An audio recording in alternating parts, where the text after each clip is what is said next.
Alright, hello and welcome to Armored Warfare with Gorlans Army. My name is Ralks, and today I will be going over the various classes and roles of tanks in the game. Now, you have 4 positions to make this very simple for everybody. You can break down every tank in the game has one role in these 4 positions to play. You have your forward spotters, you have your forward MBTs, you have your flankers, and you have your rear support. So, first off, most MBTs are very, very good pushing tanks. They're very good frontline MBTs. They're very good at taking and dealing damage. Most of them have very decent armor and can bounce shots if you know how to use it. There are exceptions to the rule, and one of the exceptions is here in the Leopard variant MBTs. The Leopard variant MBTs are very thinly armored until Tier 6. Until you get to Tier 6, you're going to have almost no armor in the Leopards. You're going to struggle to bounce a shot. They do have very troll gun mantlets and good gun depression with solid accuracy, so you want to use the first 5 Leopard variant tanks to make sure that you're ridge poking, taking long shots, using that gun depression and accuracy to your advantage. Now, next up, we have the American MBTs, and these MBTs are pretty much solid pushers all the way down. They got very good frontal armor, they've got good guns. The Starship struggles a little bit, its gun is not the greatest, and it struggles to play similar to those other tanks in the same tier as it. Next, we have the BMP development. Now, these are AFVs, and we can cover the recon vehicles and the BMP development in the same thing. They're both AFVs, which means that they're both scouts. They both have really good view range, really good camo, and they get bonuses when they're sitting still to their view range.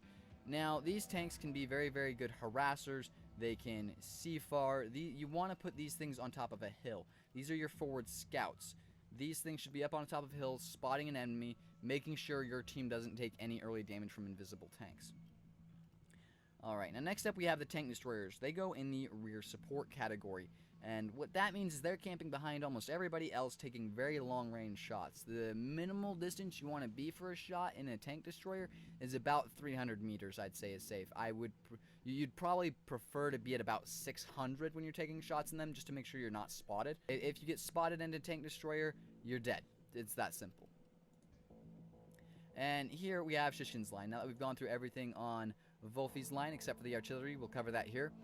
You have the East Europe, and these main battle tanks are interesting. They're mostly, for the most part, they're support main battle tanks. And what that means is they sit behind the other MBTs like the M1 Abrams, and they deal damage, increasing the amount of DPM that those other tanks have.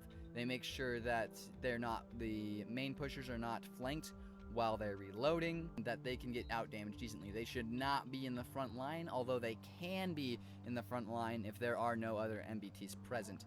And next we have the West European main battle tanks. Now, these main battle tanks are all insanely good pushers once you get past the Chieftain Mark V. The Chieftain Mark V does not have the best hull armor. It's got a very, very solid turret, and so you want to put it in a hold down position, in a support MBT position, where it can deal damage with its good gun, good turret, and solid DPM. Once you get to the Challenger 1, it's an incredibly tough tank all the way down, and it can push very effectively.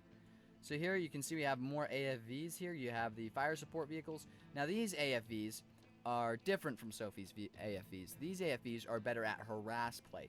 For instance, the M2 Bradley, it's not the fastest tank, but it's got 2 missile launchers and an autocannon. So it is very effective at laying down fire, knocking out light tanks, and destroying them that way. These things are what you want to use to hunt light tanks and tank destroyers.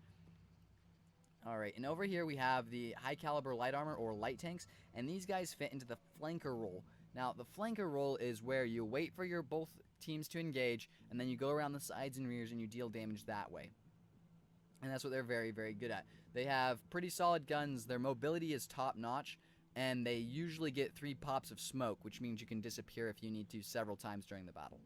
And last but not least, we have artillery. Now, artillery is a rear support vehicle, just as the tank destroyers are, and what that means is they sit at the back of the map, where nobody else can shoot at them, and they fire shots over everybody else and try to deal damage to targets that everybody else is engaged or cannot engage with, which helps the team immensely. The artillery can also fire support shells to light targets up or make your team disappear.